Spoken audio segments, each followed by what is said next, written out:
So as long as we've had movies, there have been complaints about the content in movies.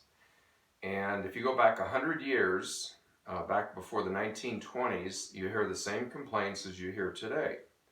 And those complaints always involved there's too much sex, too much violence, too much nudity, too much bad language. So throughout the history of movies, there's been three major attempts at censorship.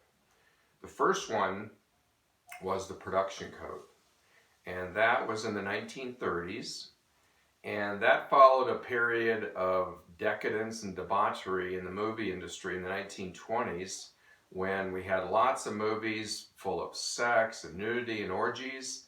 And where did these movies come from? The Bible. I don't know if you've read the Bible lately, but it's full of sex. And these stories from the Bible found their way into movies like the Cecil B. DeMille silent version of the Ten Commandments. And you wouldn't believe how much nudity and orgies were in these movies.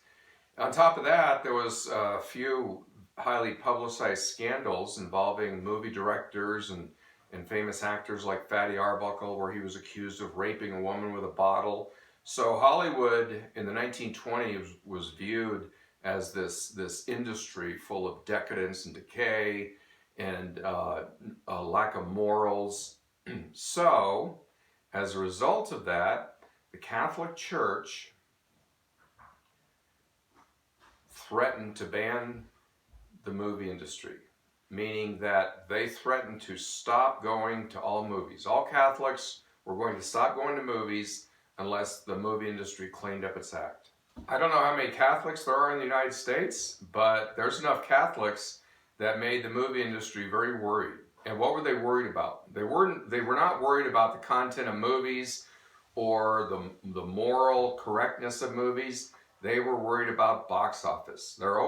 Anytime the movie industry does anything drastic like a production code, it's because they're worried they're going to lose money. So the heads of the studios were thinking, oh, we're going to lose all this business, we better do something. So this led to the production code of 1933.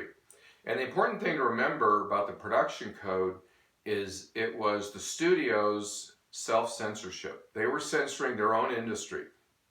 The Catholic industry did not issue these rules because Catholics don't make movies. The government did not issue these rules.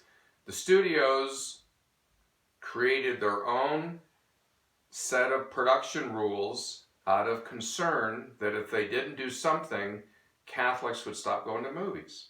And the production code was very strict on sex. In fact, there was no sex in movies. For the 30s, for the 40s, for the 50s, and a good part of the 60s. So the production code started in the 1930s, and it lasted right up until around 1968, when it was replaced by the rating system. So whenever you hear one of your grandparents say, oh, the movies in the good old days were clean, they were right, they were clean. There was no sex. Sex was implied but never shown. So if a couple was going to have sex in a movie in the 30s or 40s, they would walk into a room, the doors would close, and then it would cut to a train going through a tunnel. And I'm not kidding. You would see scenes like that. No nudity. People kept their clothes on. No swearing. They didn't swear in movies for about 40 years. Now keep in mind, this is during a time period of World War II when the studios made hundreds of movies about the war and soldiers. And I guarantee you, soldiers in the 40s did a lot of swearing, just like today, but you never heard it in the movies because it wasn't allowed. It was not allowed. And violence. The violence rule said that if you kill somebody in a movie, if you commit murder in a movie, one of two things has to happen to you. You either have to go to jail by the end of the movie or you have to die yourself. There is no message that you can get away with murder.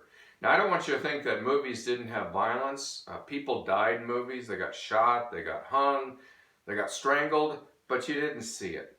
It was not graphic like violence is today.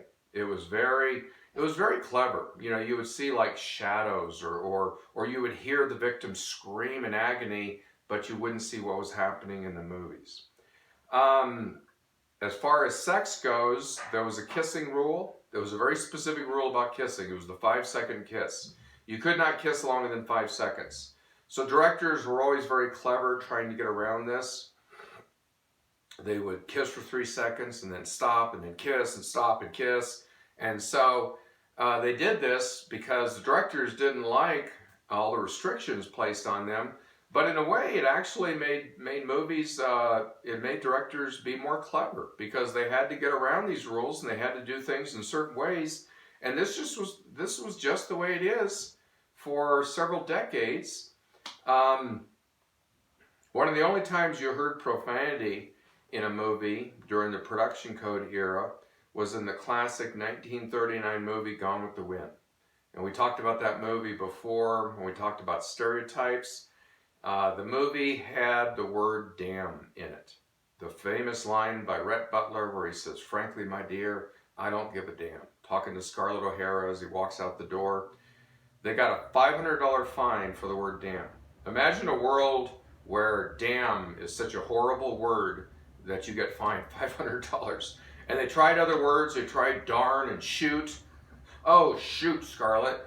It just didn't have the impact. They paid the fine, and it became the famous profanity of the production code. But that was about all you heard. You didn't even hear words like pregnant said in the 1950s or abortion. They didn't even say the word.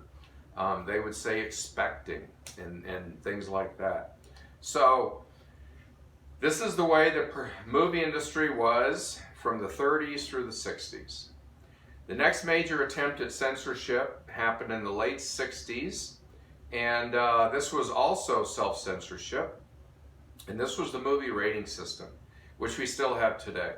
This started in 1968. You've basically grown up with the ratings. I'm sure you recognize the letters. The movie ratings were created by the Motion Picture Association of America, the MPAA. And this is like the NRA of the movie industry.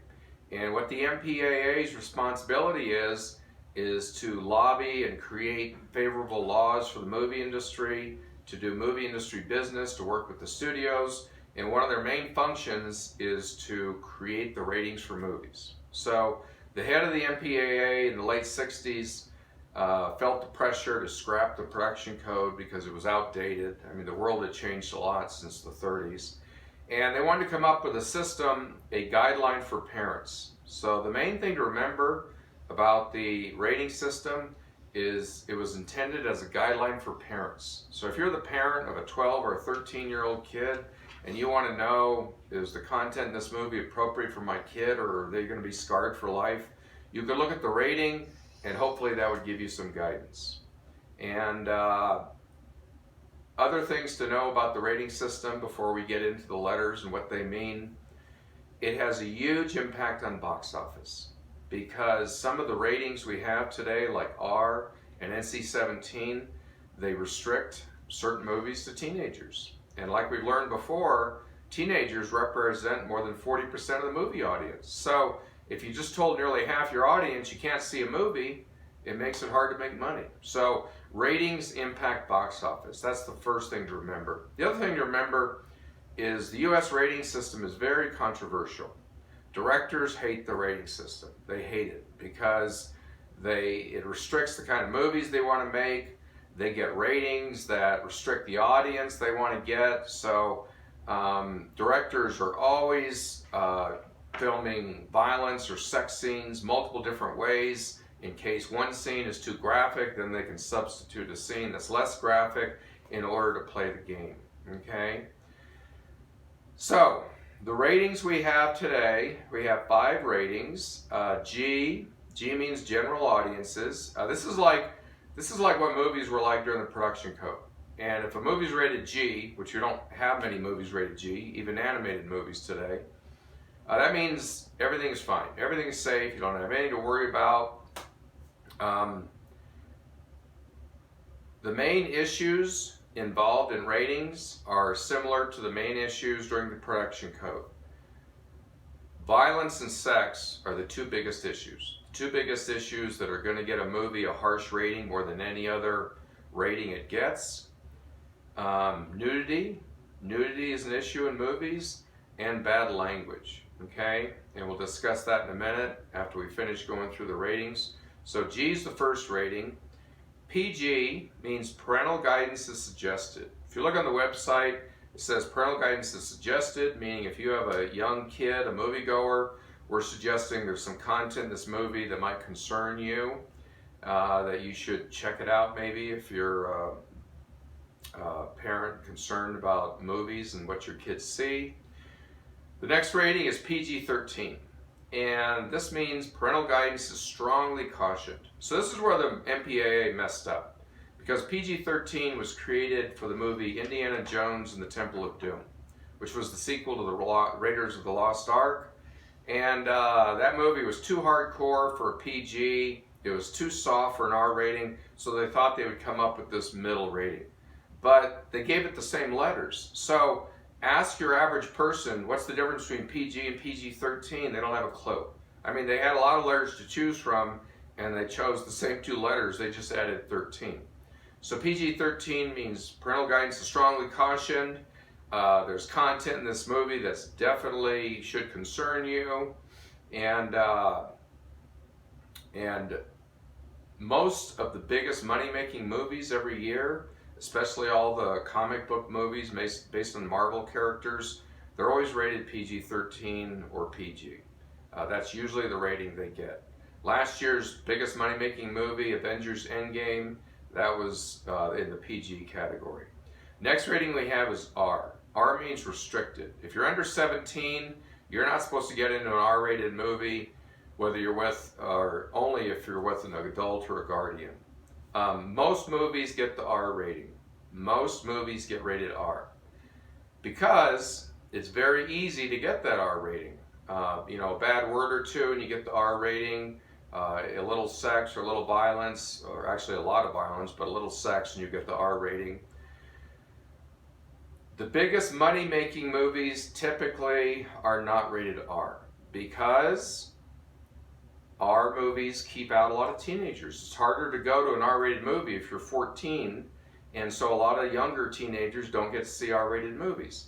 And then every once in a while we have an exception, like last year's Joker. That was rated R, and it made hundreds of millions of dollars. One of the Matrix movies was rated R. Passion of the Christ made over $400 million, and that was rated R. But those are the exceptions. Deadpool, most of the time R-rated movies don't make nearly the kind of money that Iron Man does, or Avengers Endgame, or any of the Disney movies that make over $1 billion. Of course, the Star Wars, you'll never see a Star Wars movie rated R.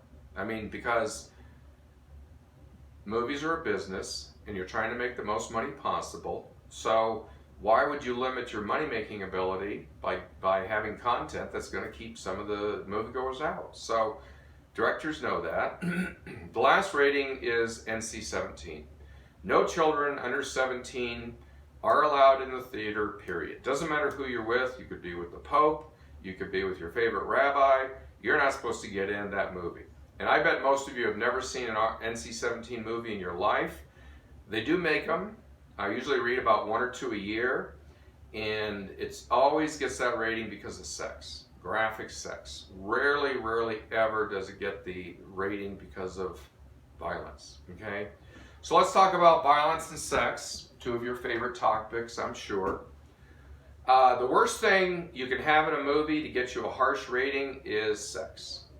If you have graphic sex or anything out of the normal, what would be considered, quote, normal sex, you're likely to get an R or an NC-17 very fast. Violence, the MPAA is a lot more forgiving on violence. You could have all kinds of blood and people getting killed. Django Unchained, I don't know if you remember that movie. That movie got an R rating and a character's crotch blew up. So you can have extreme amounts of violence, and probably the worst you're going to get is an R. Sex is the absolute worst thing that you can have in a movie. Now, my personal opinion is that's backward. I think violence, especially realistic violence. There's cartoonish violence like the Iron Man movies, but then in a movie like Boys Don't Cry, the violence looks very real. and it's very disturbing. And I think that's about the worst thing you could have in a movie. More R-rated movies are released every year than any other type of movie. So we have about 600 movies that come out a year, and somewhere upward of 70% of these movies are rated R. But the R-rated movies do not make the most money. And the movies that make the least amount of money are those with the rating NC-17. That's considered the kiss of death rating, because a lot of media organizations refuse to advertise NC-17 movies. Teenagers can't go. We've just excluded more than 40% of the audience. So most directors have it in their contract that they will not produce a movie that gets an NC-17 rating. And if they do, then they have to change it. So let's talk about how the rating system works with directors. Movie ratings are voluntary. That's the first thing you need to remember. Your movie does not have to have a rating, but if it doesn't have a rating, good luck in having a theater show it, because theaters want movies to have ratings, and movies are made to make money. So it's part of the game that your movie's going to have to get a rating. So you make your movie and you submit it voluntarily to the Motion Picture Association of America, the MPAA. The MPAA has a ratings board of 12 people. It used to be 9.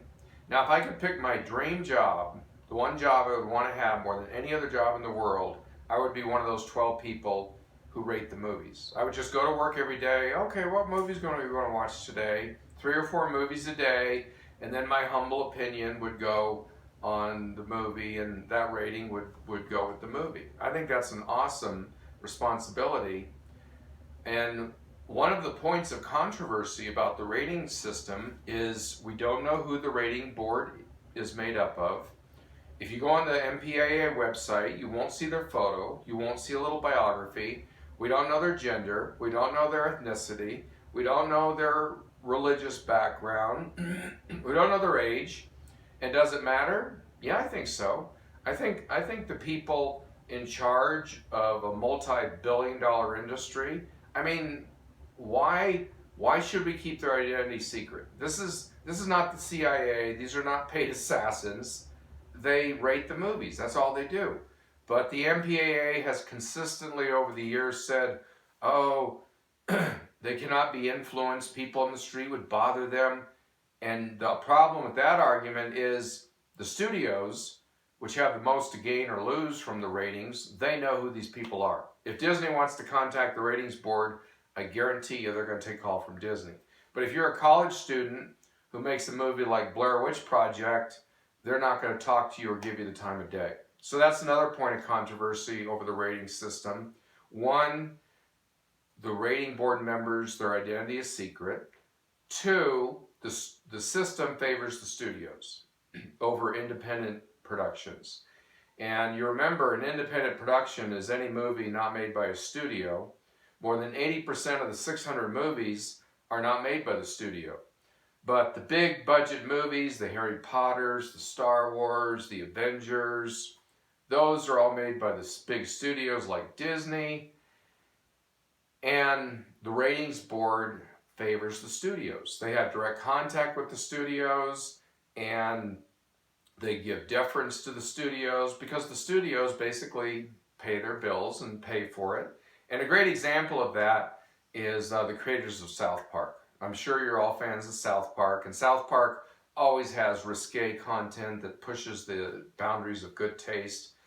Well, South Park started out as unknown movie makers. When they made their first movie, a very low-budget independent film called Orgasmo, the ratings board didn't give them the time of day. They just slapped a rating on it and said, deal with it. And then, later on, when they were famous, working for Paramount Studios, one of our major studios, and they made movies like Team America and South Park the movie, then all of a sudden, the ratings board was really attentive and gave them specific details. So, it definitely favors the studios. Another criticism, and this is one of the main criticisms that directors have of the rating system, is it's very subjective. which it is. It's up to the opinion of these 12 people, whoever they are, and they get to decide this movie gets an R rating, this movie gets an NC-17 rating. The rating system does not give directors clear guidelines. So a director will make a movie, and then it'll be slapped with an R rating, and then another movie, which is very similar in content, gets a PG-13, and they don't understand why. There are no specific guidelines such as you can show this scene for 6 seconds, but if you show it for 8 seconds, it'll get an R rating. Or you can show this much violence, but you can't show this much violence. The only specific guideline related to the ratings has to do with language. It's specifically the F word. And the rule is you're allowed one F word in a movie. You can say it once. If you say it once, you'll get a PG-13 rating. If you say it twice or 200 times, it's R. So if you remember the movie that we saw in class, Bronx Tale, that movie had the F word a lot. That alone could have gotten the movie an R rating just because of the number of F words. So that's the most specific guideline that directors get. But other than that, they just have to shoot the movie the way they envision it and shoot sex scenes and violence scenes multiple ways and then hope for the best. So if you're a director and you submit your movie to the ratings board and you get a rating you don't like, which happens a lot for directors like Quentin Tarantino, let's say you submit Django Unchained and you get an NC-17 rating or Kill Bill. So this often happens with Quentin Tarantino. He gets a very harsh rating. He has a couple options. You can re-edit the movie, meaning take out some of the most graphic stuff and then resubmit it for a new rating, or you can appeal the rating, which most directors don't do. Most directors just choose to re-edit the movie, resubmit it, and then tone it down and get the softer rating. So they can live with an R, but they can't live with an NC-17. So that's what directors usually decide to do. Now, we had some ratings that are gone that we used to have in the original system. We used to have, back when I was a teenager, we used to have an M rating. M stood for mature. So when I would go to a movie when I was 14 years old, the theater would say, "Are you mature?" I would say, "Yes, of course." They would say, "Go right in." So the M rating has pretty much disappeared and it's been pretty much replaced by PG-13. We used to have an X rating. The X rating was today's equivalent of the NC-17. And X was dumped back in the 90s because X was too closely associated with pornography. Because back in those days, I'm talking about pre-internet days when you had to go to a movie theater to see a pornographic movie, you knew it was pornographic because it had 3 X's, triple X rating. That meant porn. And so a lot of people would see X and think, oh, that's porn. So it was just a mistake of the letter. Of course, they didn't switch the letter. So they dumped the X rating and they replaced that with NC-17. And so that's the rating system we're left with today. G, PG, PG-13, R, and NC-17. Now we have one historic movie in history, which is the only movie in history to get the X rating and win the Best Picture Academy Award. That's the movie Midnight Cowboy. And this was Dustin Hoffman's second movie about 2 low-life grifters in New York City. And when it first came out in theaters, it was rated X. And if you look at it today, if the movie came out today, I'm convinced the worst it would get would be PG-13. I mean, there is so much worse that we see in movies today, but when the movie came out, it was about a male hustler, and audiences hadn't seen that before, and Dustin Hoffman played this loser character, down on his luck, walked with a limp, he was always unshaven, smoked dirty cigarette butts, and the content of the movie turned people off in the ratings board, and they slapped an X on it, and then it won the Best Picture Academy Award. And immediately they changed the rating to an R. And like I said, if the movie came out today, PG-13. So there's another concept with movie ratings called ratings creep, C-R-E-E-P, ratings creep.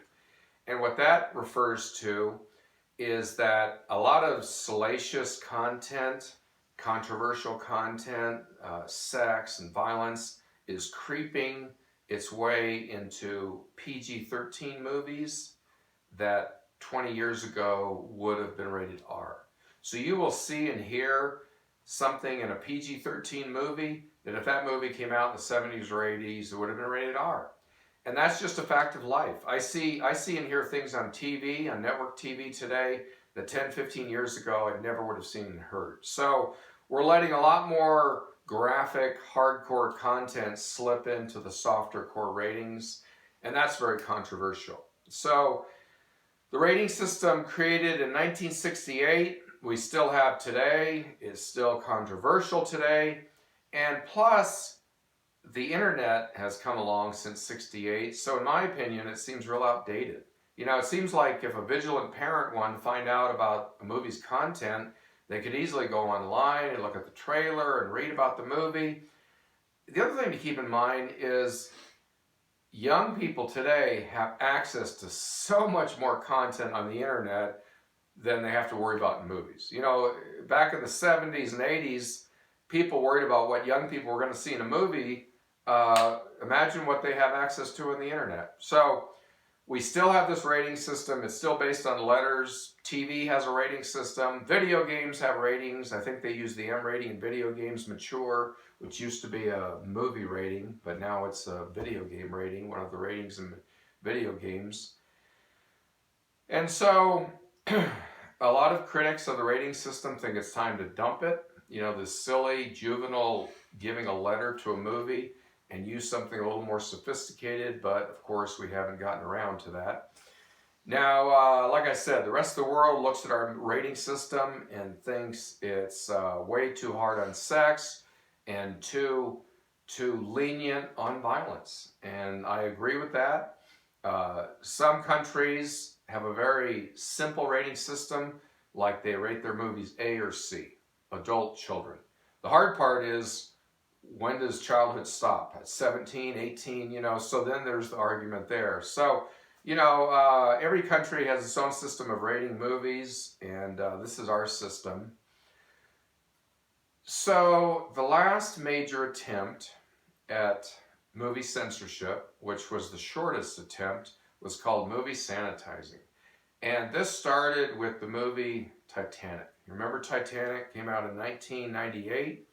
Well, a year before Titanic, we had DVDs come on the market. 1997 DVDs are out there. So, Titanic comes out, and the DVD for Titanic hits the market, and a group of Mormons, a small group of Mormons in Utah, are offended by the movie. And what offends them in this 3-hour, 13-minute movie is the scene where Kate Winslet is posing nude for the Leonardo DiCaprio character. He's an artist and he wants to paint her naked. And that bothers them. And I always find that ironic. They're not upset by the 1,600 people drowning, floating in the ocean, turning blue. That doesn't bother them, but the nude scene upsets them. So they decide, we're going to take out the nude scene. We're going to re-edit the nude scene, get rid of it, and resell the DVD as a clean version where people can enjoy it without the nudity. And that's what happened. Because of DVDs and internet technology, they had the technology to edit the movie. Was it legal? No. Did they care? No.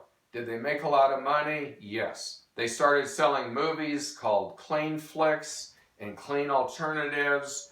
And I mentioned the fact that they were Mormons because what's important to remember is that 2 of these 3 censorship efforts were related to religious groups, which makes sense. You know, religions are the guardians of morality, and so the production code was led by the boycott threat from the Catholic Church, and the movie sanitizing movement was led by Mormons. And so these Mormons in Utah, every movie that came out on DVD, they would watch it, they would use technology to edit the movie. They edited the movie Shrek. They found something wrong with Shrek. I think in the movie Shrek, he said the word ass. I think the ogre said the word ass. So they took out the word ass. And so they resold these clean versions online. And they thought it was a great idea, and it made a lot of people happy, which it did. The people who were unhappy with what they did were the movie directors. People like Steven Spielberg and Steven Soderbergh, who had devoted years of their life to making a movie like Traffic or Saving Private Ryan, which is loaded with violence. And so when they edit Saving Private Ryan, they're taking out all the violence in the first 30 minutes. Now, when you remove violence from a war movie, you kind of make it an unrealistic depiction of war, which is what Spielberg was trying to do, realistically portray war. So directors not only didn't like what they do, what these people were doing to their movies, they noticed that they were breaking the law. And the law that was being broken was the copyright law. You know, copyright protects your property and your claim to the property. So if I go home today and write a book about a wizard named Harry Potter and he goes off to a school called Hogwarts, that's fine. I can write that all I want. But the minute I try to sell the book, I'm breaking the law because I'm taking somebody else's idea. It's called intellectual property. And so directors sued them, and they sued directors, and this dragged on through the courts. It started in 1998, and by around 2005, the courts finally got around to issuing a ruling saying that you're violating copyright, you need to cease and desist, you need to go out of the movie business. So that was the ruling. Now, for all I know, there still might be websites where you can buy this clean version, but basically the movie sanitizing movement lasted for less than 10 years. It involved DVDs, and it was ruled illegal. So to recap, movie censorship started with the production code. That was self-censorship by the studios. They got together. They decided we better do something about cleaning up our movies or we're going to lose a lot of business. So they voluntarily created rules that directors had to abide by for the 30s, the 40s, the 50s, most of the 60s. And the production code was pushed out by the movie rating system, created in 1968 by the MPAA. And you can put anything you want into a movie. You can have any kind of content. You can show and do and say anything you want, and you're going to get the rating that's appropriate with that content. And it was always intended to be a guideline for parents. What's happened over the years is that movie theaters have become the guardians of movies, and they are keeping people out saying, oh, you're too young to go, you can't see this movie, let me see your ID. That was never the intent of the rating system. It was never supposed to be that theaters were the police for movies. It was supposed to be something about parents, but that's what it's evolved into. And we used to have ratings like M and X, and those are gone now. We've picked up ratings, picked up PG-13, picked up NC-17 in the 1990s. And the biggest money-making movies always have the softer ratings. From what I remember about Joker, which was rated R, I remember reading this. Joker became the first R-rated movie to make over $1 billion. So Joker was just a few months ago, in late 2019, but it became the first R-rated movie to make over $1 billion. Now that's really good for an R-rated movie. That had never happened before. But typically the movies that make far more than $1 billion, that make the big money, they're always the softer rating movies like PG, PG-13. Okay, well, watch this video. I know I talk kind of fast. I'm sorry about that. But the good thing about a video is if you can watch it more than once, and this is the content that's going to be on the next test for movie censorship. And so watch as many times as you need to. And then, of course, watch the video that goes along this, and this will reinforce some of the issues and add to it. Okay, thank you for your time.